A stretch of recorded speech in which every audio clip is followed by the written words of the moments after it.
And we'll soon be hearing from Vanderbilt signee Ethan McElvain, one of the top prep arms in the 2023 draft. But before we get to him, we've got PBR Alabama's David Sharp hitting leadoff. David, good to see you again.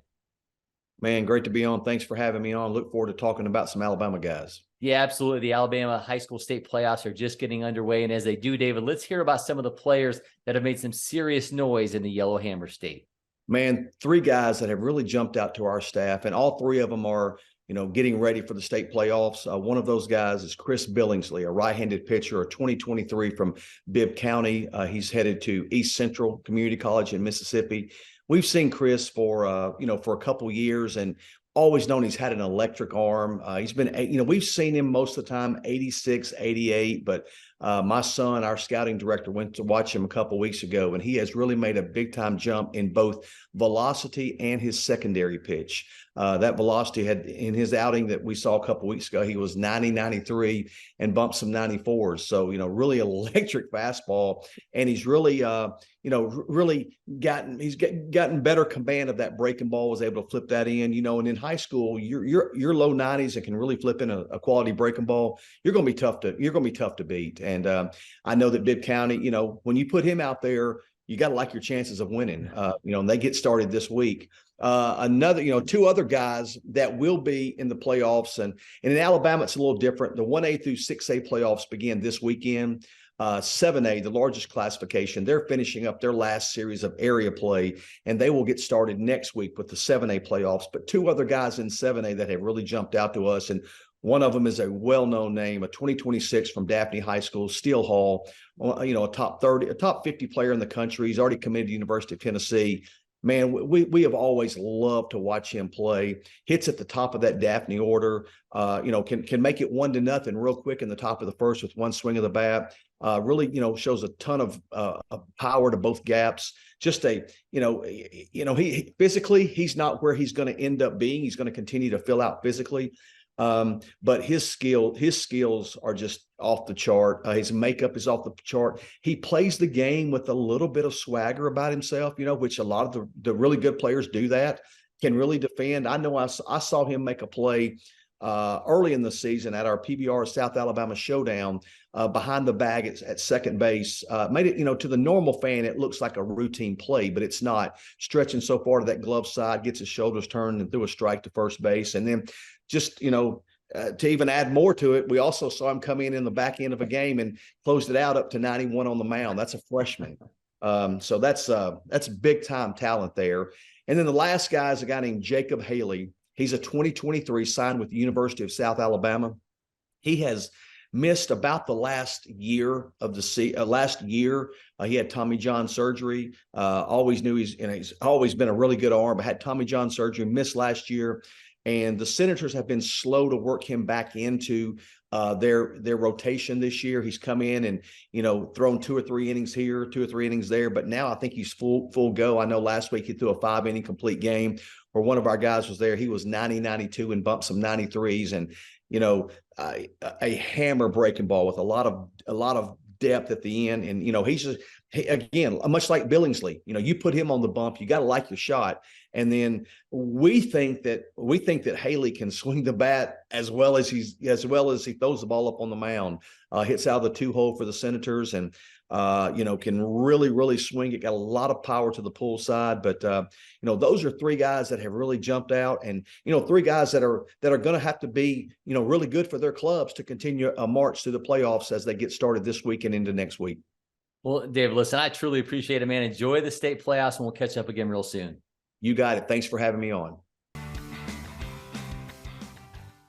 I'm now joined by Ethan McIlvain out of Tennessee's Nolleville High School, a Vanderbilt signee and one of the top-ranked left-handed pitchers in the class of 2023. Ethan, welcome in, and how are you? I'm good. How are you? Good, man. I mean, the number 1 player in Tennessee in 2023, you come with that fastball into the mid-90s along with the 2-seam, slider, curveball, and changeup. If I ask you to rank those secondary pitches, what order are they in?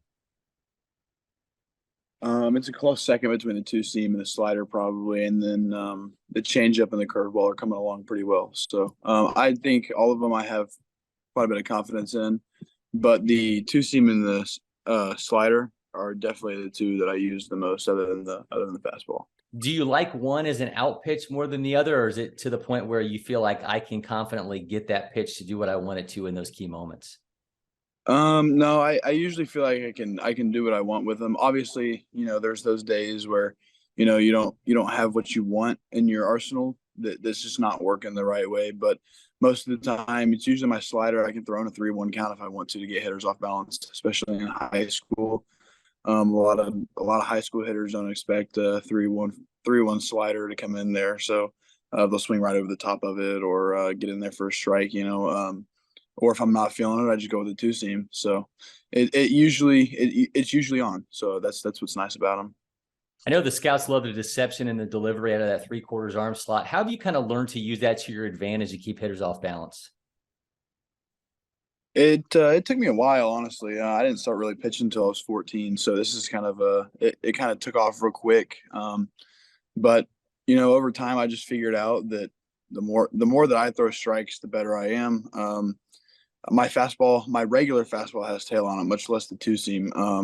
So it just looks juicy to hitters, and then all of a sudden it just tails away, or the two seam. I actually have developed a different two seam that I can throw both in any count that I want. I have my old two seams I still throw. My new one is more like a sinker.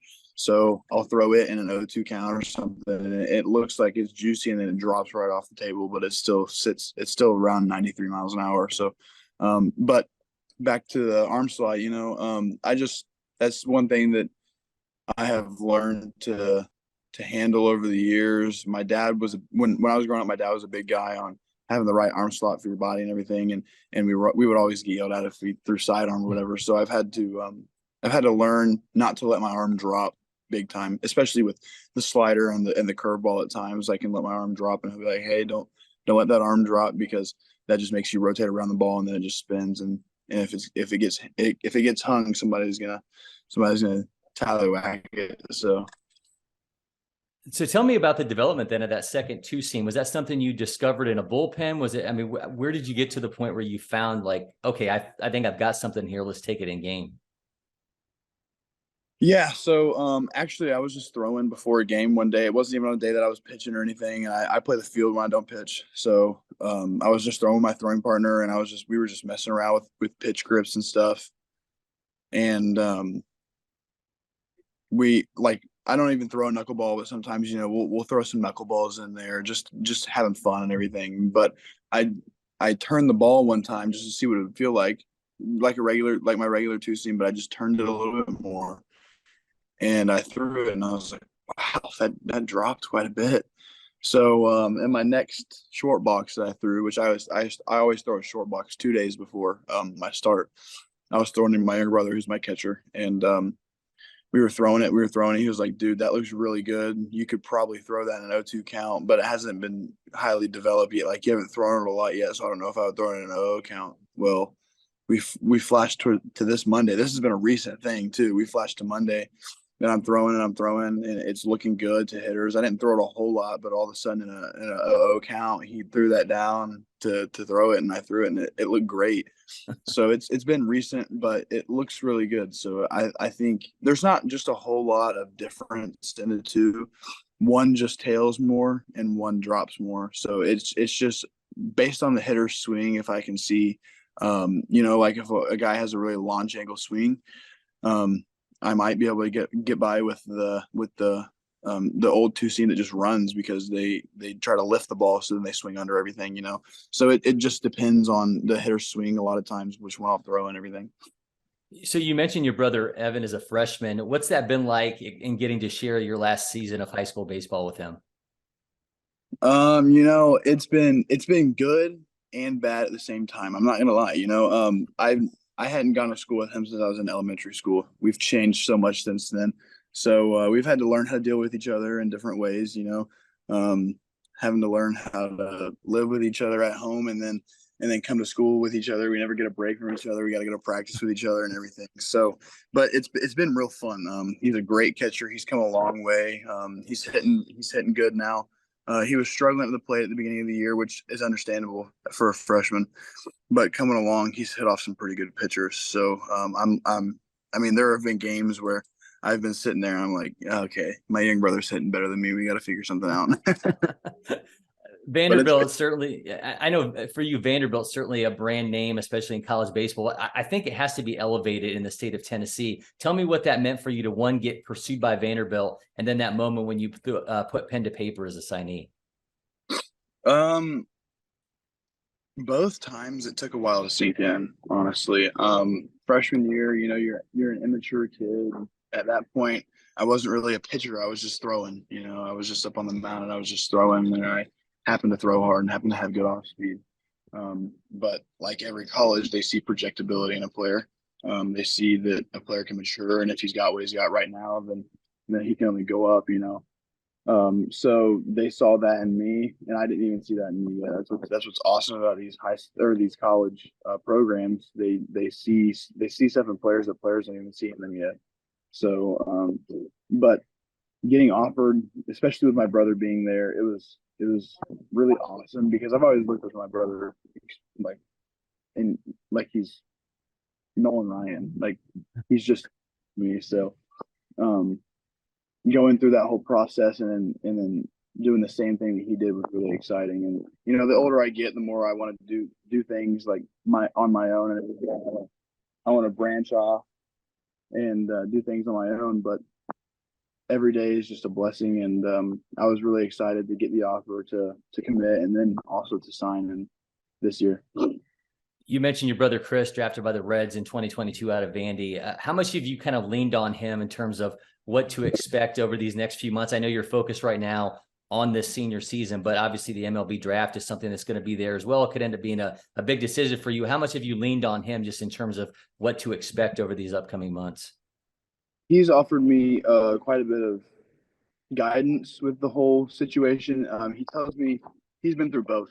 He's been through a season of at least both. So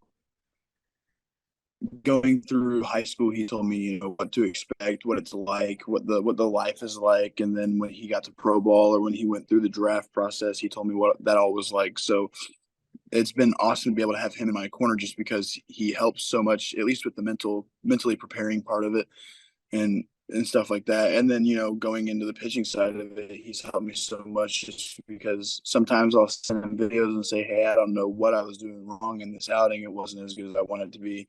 Sometimes he's like, dude, that was a really good outing. You just need to stop being so hard on yourself. Or sometimes he'll be like, hey, you were really far out in the arm, and that's why you were throwing so many balls, so.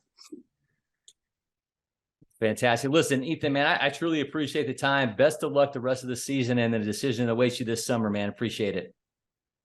Yes, sir. Thank you. Have a good day.